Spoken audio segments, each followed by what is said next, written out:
Neighbors. They say good fences make good neighbors. But what if the fence isn't enough? What if the man next door watches you through it, every night? What if the woman down the hall has been dead for years? Or the kid next door keeps leaving handprints on your second-story window? In tonight's collection of true horror stories, we dive into the chilling mysteries hidden behind the front doors of ordinary neighborhoods. This is True Dread Stories, and these are 8 terrifying tales of neighbors you wish you'd never met. Keep your curtains closed.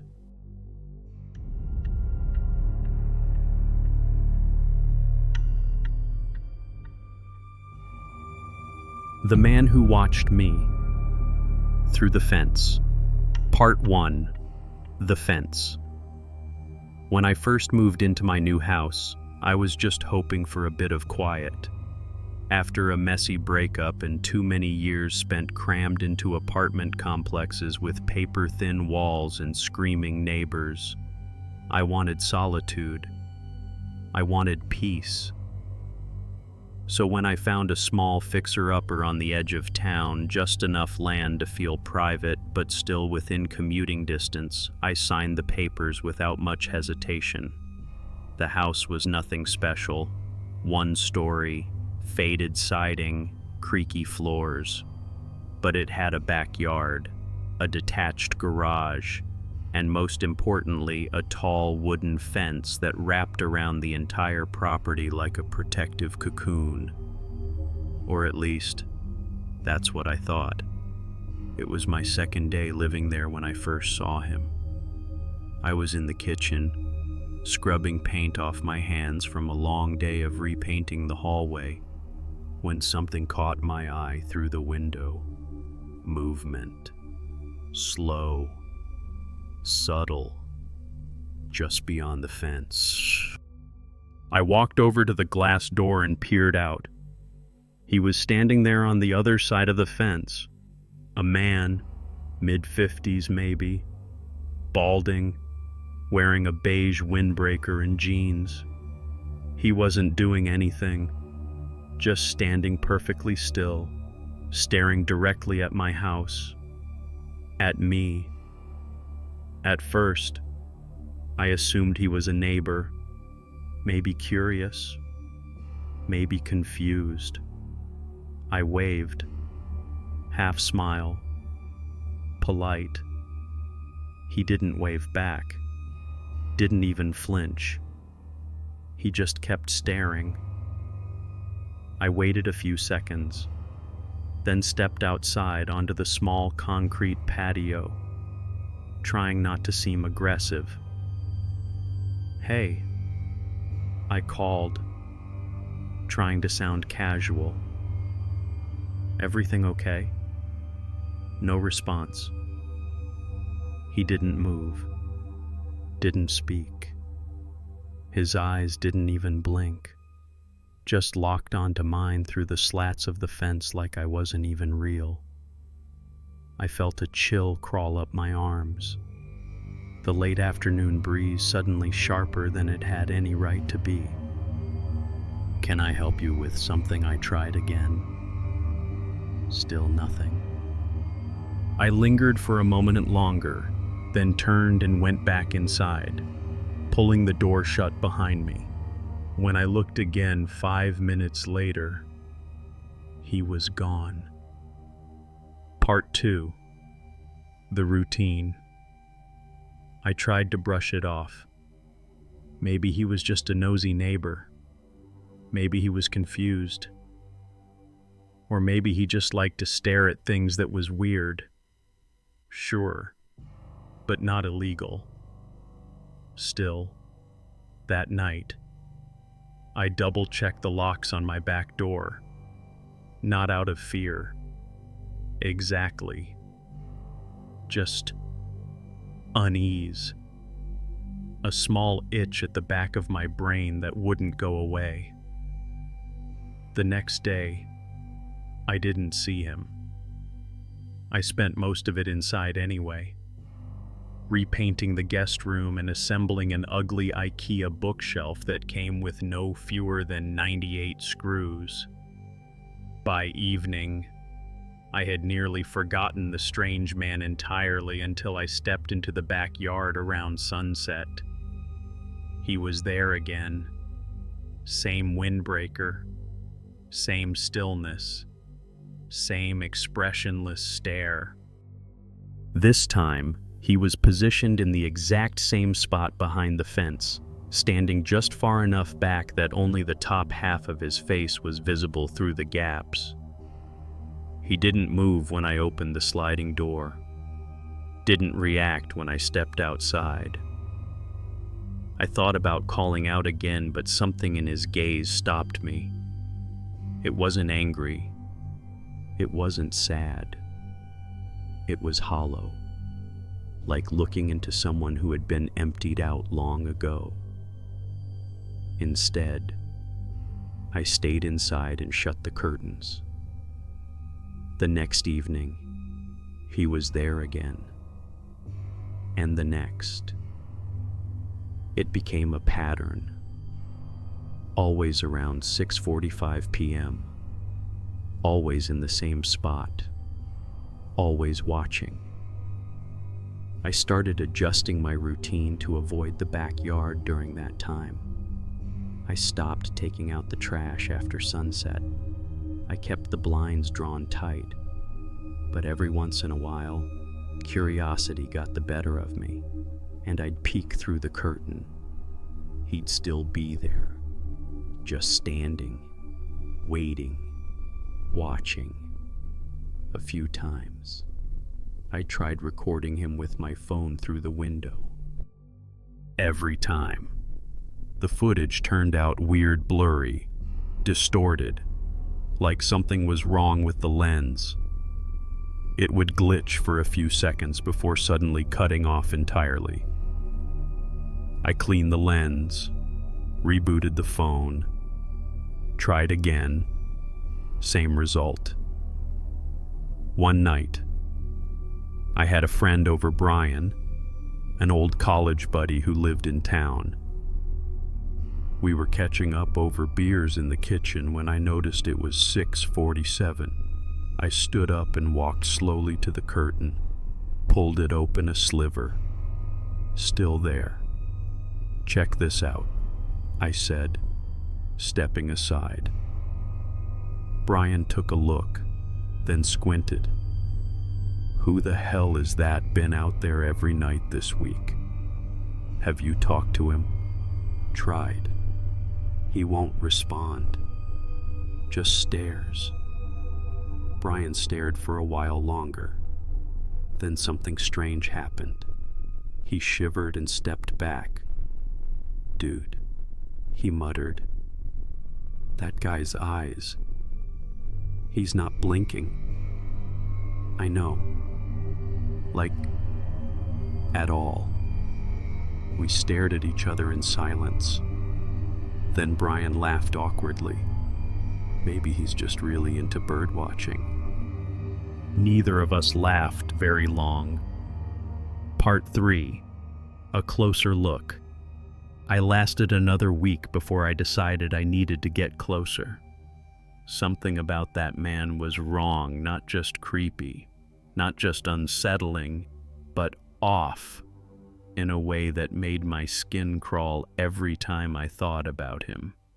The fact that he never blinked, never moved, never reacted, it didn't feel human. And I needed answers. So, one night just before sunset, I decided to get brave. I waited inside until I saw the top of his head appear through the fence slats right on time, like clockwork. I slipped on a hoodie, grabbed a flashlight just in case, and walked out the front door, circling quietly around the block toward the street behind my house. The backyards in this neighborhood were separated by tall, weathered fences, all lined up in long rows like barriers in a maze. As I crept along the sidewalk, I tried to spot the house directly behind mine. That's when I realized something strange. There was no house behind mine. There had been. I'd seen it from upstairs. But now, standing behind it in person, all I saw was a cracked foundation overgrown with weeds, a sagging fence, and what looked like the remains of an old shed leaning against a dead tree. It didn't make sense. The structure behind my house where the man always stood should have been someone's backyard, a functioning house. But here, there was only ruin. The place looked like it had been abandoned for years. Still, I pushed forward, stepping around the broken walkway and toward the collapsed fence. I could just make out my own house through the boards. If he was standing there, I'd be able to see him from the other side. I reached the spot, and there he was, right up against the fence, only a few feet away, closer than I'd ever seen him. His face half lit by the sinking sun, features frozen in that same dead stare. No expression, no recognition, just watching. I took a step closer, holding my breath. That's when I noticed something. His feet. They weren't touching the ground. He was suspended, just an inch or two above the dirt, hovering, not hanging, not jumping, just floating there, perfectly still. I dropped the flashlight. It landed with a dull thud, and in that instant, I swear to God I saw his eyes shift, not toward the light, toward me. I turned and ran, didn't look back, didn't care that I scraped my hand climbing over a low section of the fence. I just needed to get inside. When I slammed the door behind me and locked it, I looked out the back window one last time. He wasn't there.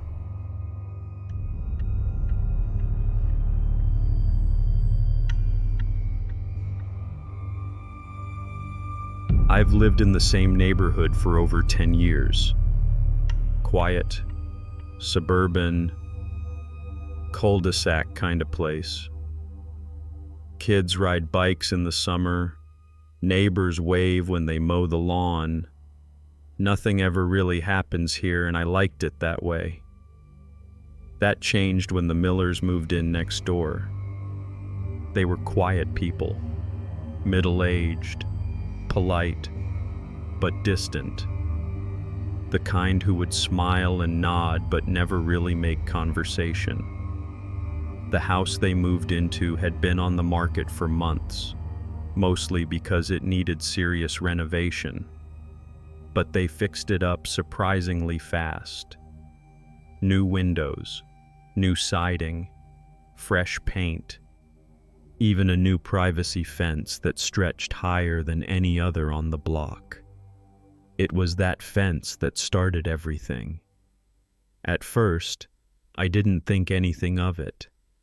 Everyone values their privacy, and maybe they just didn't want nosy neighbors peeking over. But one afternoon, while I was mowing the lawn, I noticed something strange. The back gate of their fence, the part that faced the woods, was open, not just ajar, but wide open, swaying in the breeze. I figured maybe they were letting their dog out or something, but the Millers didn't have a dog. I peeked over, just being neighborly, and saw Mr. Miller standing in the backyard. He wasn't doing anything, just standing, not facing the woods or the house, but staring straight at the open gate like he was waiting for something to come through. When he noticed me watching, he waved awkwardly and shut the gate. That was the first time I got the feeling something wasn't right. Later that week, I ran into Mrs. Miller near the mailbox and asked if everything was okay. She gave me a smile that didn't quite reach her eyes and said, "Oh yes, just getting used to the new place." I asked if they had plans to finish the basement, since the previous owners had left it gutted. Her expression didn't change, but she said, "There is no basement," which didn't make sense. I'd been inside that house years ago during a neighborhood Christmas tour. It had a full walkout basement unfinished, but definitely there. I let it go. Maybe she meant they weren't planning to use it. A few weeks passed, and odd things kept happening. Lights on in the Miller house all night. Strange humming sounds that came through the fence, like a generator or something mechanical running underground. And every now and then, late at night, I'd see faint shadows moving behind their curtain shapes that didn't look like people. One night, I couldn't sleep. Around 2:30 a.m., I looked out my bedroom window and saw a dim light shining from the small window near the base of their house, the one that used to belong to the basement. It was flickering, like candlelight. Curiosity got the better of me. I grabbed a flashlight and went outside, pretending to take out the trash. I crept along the fence, and when I reached the corner closest to their house, I crouched down and looked through a knothole in the wood. What I saw made my blood run cold. The window was uncovered now, and inside, I saw a staircase, but it didn't go down. It went up, into the ceiling, as if the room below wasn't a basement anymore, but something else. The walls looked wrong too, not like concrete or drywall. They looked like rough stone, damp and dark. And there was something moving down there, slow, dragging footsteps. I only saw part of it. Pale skin, long arms, a head that tilted too far sideways to be human. I stumbled backward and didn't stop until I was inside my house. Doors locked, curtains drawn. The next morning, the window was gone, boarded up, painted over like it had never existed. I tried to rationalize it. Maybe I was overtired. Maybe I imagined it. But I couldn't shake the feeling that something terrible was living under that house. The final straw came a week later. I woke up to find muddy footprints in my backyard. They came from the Miller's side of the fence, passed under my kitchen window, and disappeared into the woods. I called the police, but they didn't find anything. The Millers weren't home when they knocked. That night, I stayed up with a camera pointed at the backyard. At 3:17 a.m., something climbed over the fence. It wasn't Mr. Miller. It wasn't human. It moved like it didn't know how joints worked. Limbs too long, too thin. Skin like old paper soaked in water. It stood in the middle of my yard for a full minute, sniffing the air, then turned its head toward the camera. Its face was empty. No eyes, no mouth, just smooth skin and a line where its nose should be. Then it dropped to all fours and scrambled back over the fence like an insect. The next day, the Millers were gone, just like that. House empty, car gone, real estate sign up by noon. The new owners moved in last month. A young couple with a toddler. I see toys in the yard now, hear laughter, and I wonder if they know, if they realize the basement still exists, if they know it doesn't have stairs anymore, just something waiting in the dark, crawling up toward the light.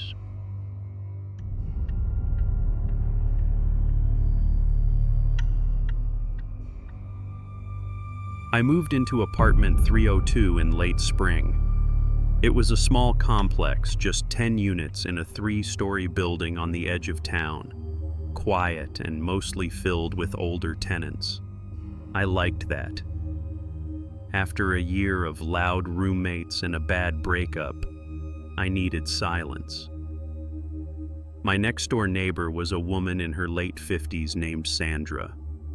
She introduced herself the first week I moved in pleasant, soft-spoken, always wore a long beige sweater no matter the weather. She offered me a plate of cookies and told me, "Let me know if you ever hear anything strange coming from my side. I live alone, but the walls here remember things." I laughed politely, assuming she was just quirky. But something about how she said it stuck with me, like it wasn't a joke. A few nights later, I heard it for the first time, a dragging sound, not quite footsteps, slower, heavier, like furniture being pulled across the floor, except the sound came from the wall we shared. It lasted only a few seconds, then stopped. I mentioned it to Sandra the next day. She smiled. "I told you," she said. "The walls remember." That should have been a red flag.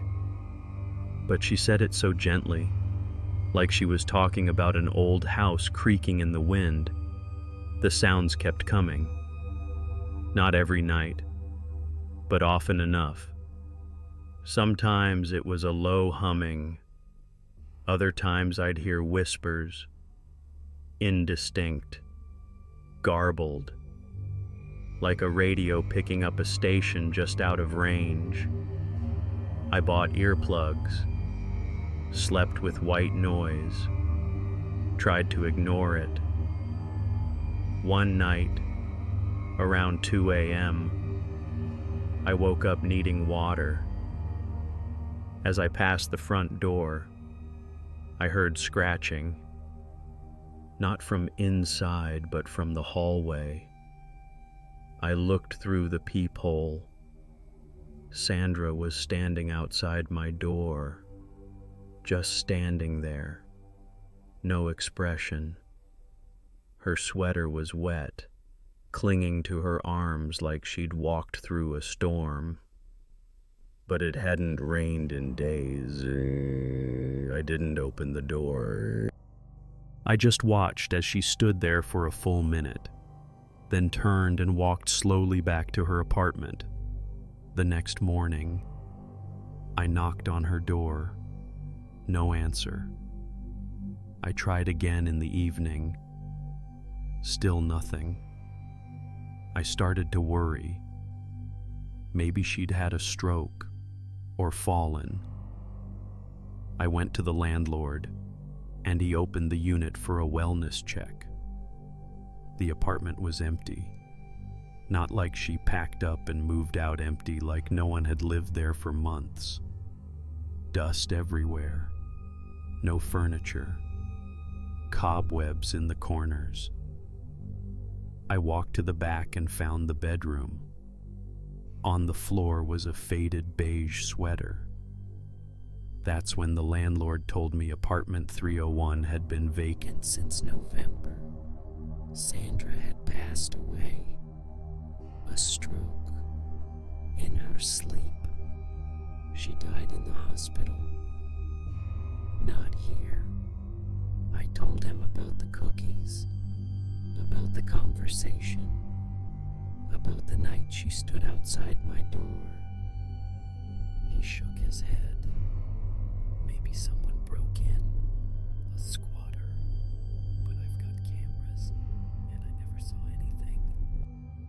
And no one's had a key to that unit in 6 months. I moved out the next week, but sometimes, in the early hours, I still hear dragging behind my bedroom wall, like something remembering how to move.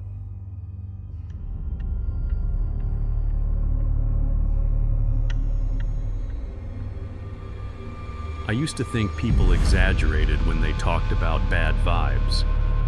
That is, until I moved into Unit 1B. The apartment itself wasn't anything special, just a one-bedroom on the ground floor of an older building in Ohio. The rent was cheap, which should have been a warning sign, but I was broke and desperate, so I signed the lease and moved in the same weekend. The first thing I noticed was how quiet the building was. Not peaceful quiet, dead quiet, like it had been vacuum sealed.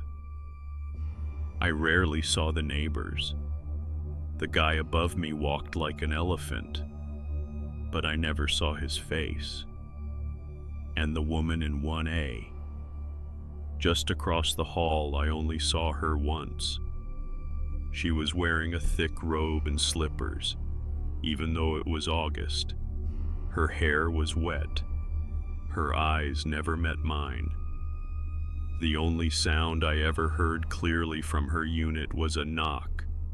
Not once, but every single night. It always came at 3:12 a.m.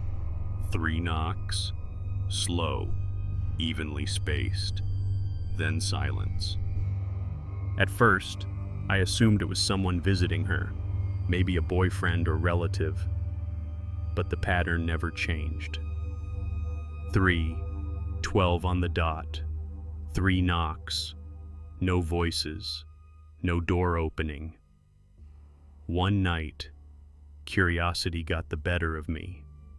I stayed up, sitting in the dark with the lights off, waiting for it. And at exactly 3:12, I heard it. Knock. Knock. Knock. It wasn't from her door. It was from mine. I froze. Didn't move. Didn't breathe. After a full minute, I got up and checked the peephole. Nothing. Just the hallway. No footsteps. No doors closing. Nothing. I didn't sleep the rest of the night. The next morning, I tried to casually ask the woman in 1A if she'd heard anything or if she'd had visitors. She just looked at me and said, "Don't answer. No matter what you hear, don't answer it." Then she shut the door. That night, I put a chair under the doorknob. Not that it would help. I was more afraid than I wanted to admit. At 3:12, it happened again. Knock. Knock. Knock. I stayed in bed, eyes open, heart pounding. Then a voice followed. Not loud, not angry, just there. Let me in. It didn't sound human. It sounded like it had learned the words phonetically, like it was trying to mimic how humans speak.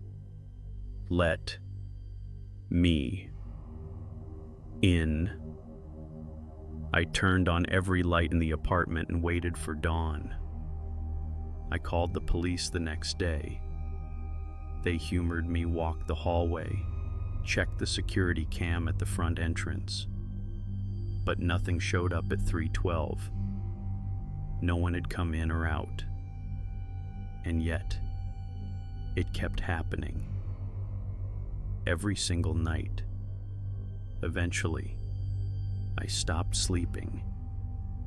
I couldn't think. Couldn't work. The knocking became more aggressive.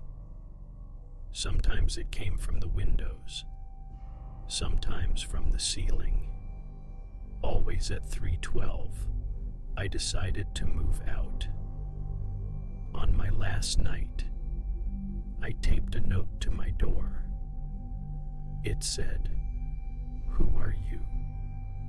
What do you want?" At 3:12, I heard the knock. Knock, knock, knock. I didn't move. I didn't breathe. The paper was gone in the morning. In its place was a single word, written in long, sharp strokes like it was scratched into the door U. I left before noon. That was 2 years ago. But sometimes when I wake up in the middle of the night, I check the clock. And when it says 3:12, I swear I hear it again. Knock, knock, knock.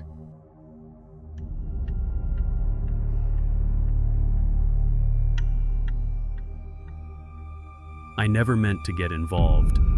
I just moved into the building to get a fresh start. After a nasty breakup and an even nastier move out, I wanted anonymity someplace where no one knew me and I could be left alone. The place I found was cheap. Older building, faded carpets, smells of old wood and radiator heat, but livable. I was in 2B. The woman in 2C was already there. I saw her the day I moved in. She was standing just inside her doorway, watching me carry boxes up the stairs. Didn't say anything, just watched. Her hair was long and tangled, like it hadn't been brushed in weeks. Her eyes were wide, unblinking. I nodded a hello. She didn't nod back. I figured, okay, she's just eccentric, maybe not used to neighbors. But then, that night, I heard her talking, not the usual kind of apartment muffled talking. Clear words, one-sided conversation, like she was on the phone, except she kept saying the same things over and over. Don't open the door. Don't let it hear you. Keep the lights off. Then silence. The next morning, I ran into the building's maintenance guy and asked about her. He looked uncomfortable and said, "Don't worry about 2C. She keeps to herself." He didn't say her name, didn't say anything else. Over the next few weeks, I started hearing more. Tapping, scratching. Sometimes in the middle of the night, I'd wake up to hear her crying deep, quiet sobs. Once I even heard her whispering right outside my door. But when I looked through the peephole, no one was there. I started recording at night, just to prove to myself I wasn't going crazy. What I captured made my skin crawl. One night, around 2:30 a.m., the recorder picked up something heavy dragging down the hallway. Then a click like a door unlocking. Then her voice. It's inside again, followed by silence. The next morning, I knocked on her door. No answer. I called the landlord. He said she'd moved out months ago. I told him that wasn't possible. I'd seen her, spoken to her. He shook his head. You might have seen someone in there, but she's not the tenant anymore. That night, I left a note under her door. If you need help, knock on mine. At 3:06 a.m., there was a knock. I opened the door without thinking. No one was there, except the hallway light was off. The air smelled like dirt, and in front of my door was a handprint, small, thin fingers pressed into the carpet like someone had been crawling. I moved out the next day. I still don't know if she ever existed. or if whatever was in that apartment just wanted me to believe she did.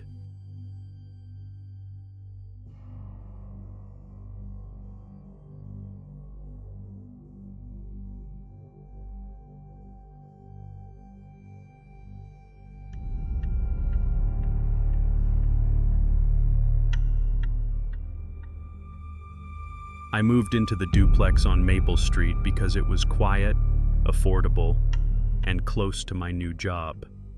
The left side was mine, Unit A.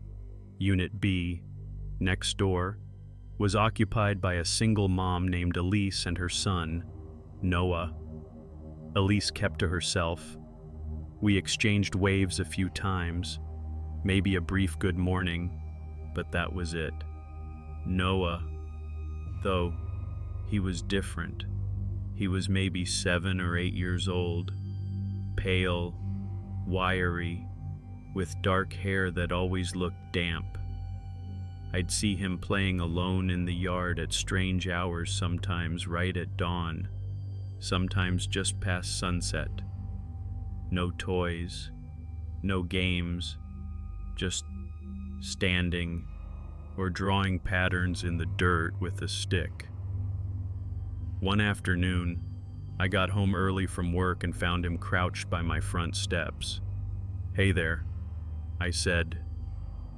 "Everything okay?" He didn't answer, just stared up at me with these glassy eyes and said, "She doesn't like when you talk to me." I assumed he meant his mom, so I apologized and stepped inside. That night, I couldn't sleep. Around 2 a.m., I heard scratching, not on the walls on my bedroom window. I live on the second floor. I peeked through the blinds and saw Noah, standing on the roof of the porch below, barefoot, staring straight at me. I blinked. He was gone. I confronted Elise the next day. I didn't want to accuse her, but I needed to know if her son had some kind of sleepwalking issue. Elise just stared at me. "My son," she said quietly. "I don't have a son."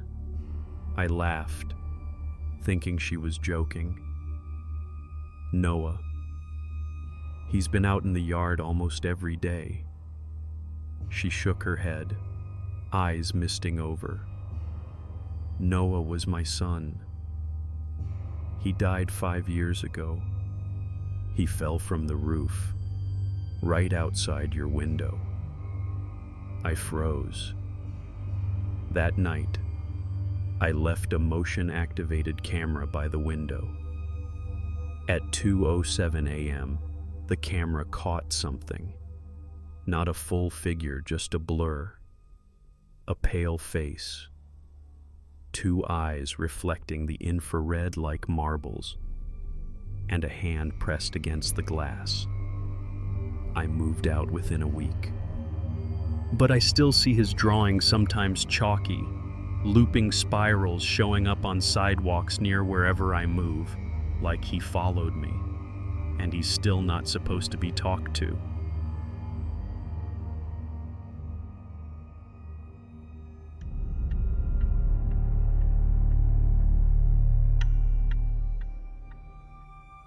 There's something unsettling about a light that never goes out. You start to notice it more the longer it stays on. That persistent glow becomes a reminder something is watching or waiting. That's how I felt about the house across the street. When I moved into the neighborhood last spring, everything seemed normal. The lawns were trimmed, the sidewalks swept, neighbors friendly. The house directly opposite mine, though number 2413 stood out. Its garage light never turned off. Day or night, rain or shine, it burned constantly, casting a pale, flickering glow onto the driveway and the cracked sidewalk below. At first, I didn't think much of it. Maybe the owners forgot, or maybe the switch was busted. But after a few weeks, curiosity got the better of me. I asked one of the other neighbors about it. An older man named Joe, who lived 2 doors down. That house, he said, lowering his voice, no one lives there. Not since the Stevens family moved out. That was, 8 years ago. But the light, Joe nodded. Yeah, that light's been on ever since. I laughed, nervously. No one's fixed it. No one's tried, he said. Power company says the account's inactive. No electricity. Officially. That night, I stared out my window at the garage. Still glowing. Still flickering. The next day, I walked over, pretending to take a jog. I got close enough to see through the dusty windows of the garage door. Inside was nothing. Just an empty, dark space. But the bulb above the door buzzed faintly, like it was struggling to stay alive. I reached out and knocked on the garage door. The light turned off. Just like that. The sudden darkness hit me like a wave. I backed away, heart pounding, and within seconds, the light blinked back on brighter this time. Too bright. That night, I dreamed of that garage. In the dream, the light wasn't just shining, it was alive, pulsing, breathing, watching. The next few days, things got worse. I started hearing a soft humming noise at night, like the sound of fluorescent tubes warming up. But it wasn't coming from inside my house, it was coming from across the street. Once, at 3 a.m., I woke up and saw a figure standing beneath the garage light, still, unmoving, drenched in white light. I blinked and it was gone. I tried to take a photo the next night. The moment I raised my phone, the light flared and shattered with a pop, showering the driveway in sparks. By morning, it was back on again. No broken glass, no sign of damage. I called the city. They said no one owned the property. It was bank-owned, scheduled for demolition, but no date yet. So I went inside. I know I shouldn't have, but I had to know. The garage was unlocked. Inside, it was colder than it should have been. Dusty, damp, and at the far end, beneath the light fixture, was a patch of scorched concrete blackened like something had burned there. In the middle was a footprint, a bare foot, pressed into the stone like it had melted partway through. I left, locked the door, didn't look back. The next morning, a new bulb had been installed, brighter than before, as if it was daring me to come back. I didn't, but it still turns on every night. And now I swear it's not just watching the street, it's watching me.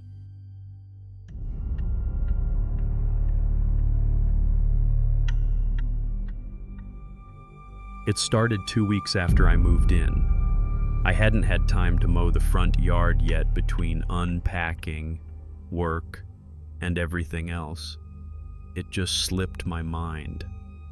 But one morning I stepped outside and found it freshly cut, neatly edged, better than I could have done myself. I looked around, confused, and saw my neighbor across the street waving at me from his driveway. Middle-aged guy, always wore the same faded green ball cap. I waved back and called out, "Did you mow my lawn?" He smiled. Figured I'd help out. Welcome to the neighborhood. I thanked him, genuinely touched. It was a nice gesture. I brought over a 6-pack later that evening, but he wasn't home. Left it on his porch with a note. A few days passed. Then it happened again. Only this time, it wasn't just mowed, it was perfect. Every blade trimmed the same height. Not a single weed in sight. But it was only my yard, not the neighbor's, not the one on the other side of me, just mine. I tried to thank him again, but whenever I knocked on his door, no one answered, yet I always saw him watching from his window. Then, on the 3rd week, something changed. I came home late one night and saw him out there, mowing my lawn, in the dark. No porch lights on, no street lamps, just the faint moonlight and the hum of the mower. It wasn't even overgrown. He just kept going, over and over the same spot. I didn't say anything, just watched, until he stopped, turned, and looked right at me, and smiled. The next morning, I found a note taped to my door. Grass grows fast when it's hungry. That night, I couldn't sleep. I kept hearing the mower, but when I looked outside, nothing was there. Then the next day, I saw the truth. The line. There was a line in my yard, dead grass. A perfect rectangle around the perimeter of the mowed area. Everything outside it was pale and brittle. Everything inside, lush, almost glowing. I called the landlord, asked about the neighbor. "There is no one living across from you," he said. "That house has been empty since last year. Foreclosure, no utilities, no resident. I checked property records. He was right.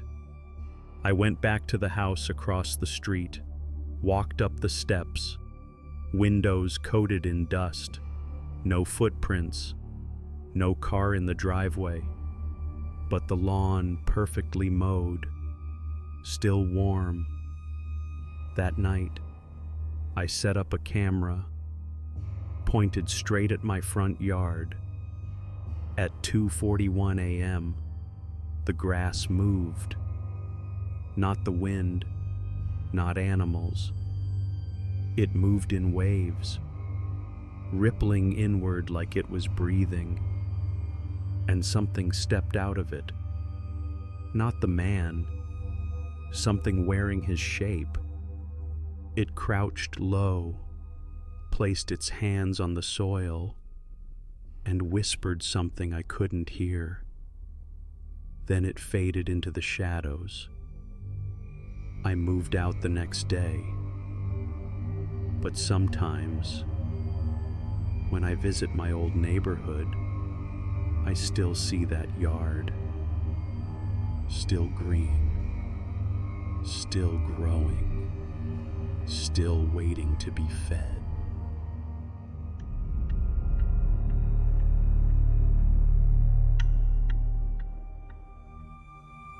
Not all nightmares happen in abandoned houses or deep in the woods. Sometimes, they live just one door over. If tonight's stories made you check your locks, glance at your windows, or think twice about that strange noise next door, you're not alone. Thank you for listening to True Dread Stories. Don't forget to like, subscribe, and share if you enjoy real stories that make your skin crawl. Until next time, sleep well, and keep an eye on your neighbors. You never know who's really living next door.